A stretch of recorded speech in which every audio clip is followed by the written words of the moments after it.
Hello ladies and gentlemen, Fathead here, and today on Infinite Combo, I'll be taking a look at some of the control schemes that you can play around with and use to your advantage, or maybe just to try something new in Gears of War 4. Now the control scheme changes, they started way back in Gears 2. They had one extra control scheme that you could try out, and from there it just seems to have expanded. So today we're going to be taking a look at all of them, and going over what the advantages and disadvantages of each of them are. So if you really want to change your control scheme, you simply go into your options, go down to controller, and go down to where it says control scheme. Duh. Now I've got it set on the default right now, which is the standard Gears of War A button does all your movement options control scheme. So it rolls you, roadie runs, sticks against cover. Right bumper's your reload, left bumper's your TACCOM, Y does the executions, B melees, and X picks up meat shields and ammo, of course. So if you're comfortable with this control scheme, great, but there are other options out there if you feel like I do, like it's a slightly inferior control scheme. So let's go and take a look at some of those now. The first control scheme we're going to look at, other than the default, is the tournament control scheme, and as its name suggests, it is meant to help out players in a tournament situation where movement is everything. Now the tournament control scheme is a rather simple swap. All they did was make the left bumper your cover and roadie run button, and the A button is now your TACCOM. Now what this means is that you no longer have to take your thumb off the look stick in order to wall bounce. If you want to go into cover, you hit left bumper, and then as you're going into cover, you can still spin the camera. You never have to pull your thumb off the stick. So for high level players who can wall bounce like monsters, this is a fantastic control scheme, because you don't need to spend the money on an elite controller if you don't have it, but you still get the functionality of, hey, I don't have to let go of the stick.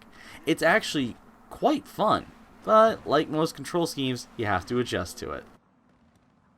The next control scheme I'm going to be looking at is Tournament Alternate. Now, this is an interesting combination. It's the tournament control scheme, where left bumper is your cover button, but in order to roll, you use X. Now, this is taking a little bit of the classic alternate, where A is your cover, X is your roll and roadie run, and mixing it with the ability to never have to take your thumb off the stick in order to bounce around between pieces of cover. Now, it's very nice, but it's a little wonky, as you can see, because if you're not close enough to a wall, you don't go into it. You just kind of slowly walk towards it, leaving you a sitting duck. But why would you use a control scheme like that? Well, there's a very good reason for it.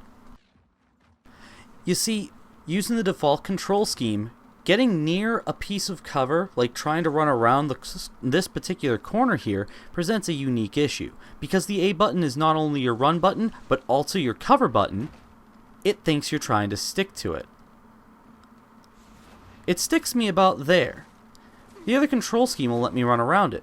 Trying to get away from enemies and having that happen mid-chase and suddenly being stopped and or slowed down becomes a real pain in the ass after a while. The next control scheme is what they call Classic Alt. Now, this is the alternative control scheme that started in Gears 2 and that I used a lot in Gears 3. It is X is roll and roadie run, A is your cover button. Now, I know you have to put your thumb back on the stick, but after playing with the default controls for so damn long, having that forced multitask of having to jump your thumb between the A button and the control stick was actually kind of nice. It gave a sense of order, because as I'm roadie running around, my right thumb isn't doing anything, and it's almost unnerving. I'm adjusting to the tournament control scheme, but it's still a force of habit to have it do something. This, of course, does prevent that problem of velcroing to walls as you run by them and being stopped in a chase by going to cover against the corner. It's a nice control scheme if you want to improve your wall bouncing as well. You won't roll into walls, and you'll be able to start judging how far away you have to be in order to go into cover. It really does improve the wall bouncing. Now the fifth and final control scheme we're going to be looking at here in this video is what they call face trigger. Now, face trigger is it's an unusual one to say the least. Your left and right triggers no longer aim and fire. You aim with Y and you fire with the X button, the face buttons. Your B is still melee, you still go into cover with A, but I can't imagine who would need something like this. Someone with a physical disability, they can't grip the controller in a traditional way, and this is the Coalition's way of going, hey, you shouldn't be excluded from this game either. I wouldn't recommend it for multiplayer play because you have to, basically you're using your thumb to fire and aim at the same time, and what's to move the control stick. It's very tough to multitask. It's very tough to aim and look at the same time. Maybe someone's figured it out, who knows. But once again, Coalition, I applaud you for putting something in the game like this, where someone who has a physical disability, they can't grip the controller in a traditional way, they can even play your game. And that's pretty cool. Well guys, that's been enough of me yapping about one of my favorite shooters of all time. If you like the video, if you like what we do, click the subscribe button down below. Like it, share it with your friends and family. Have them all come on by. It really helps us out and keeps us motivated. So what's your favorite control scheme in Gears of War 4, if you have one? I'd like to know what the community's using to help me improve my game as well. I'm currently trying the tournament one, but don't tell anybody. Well guys, till next time, stay infinite.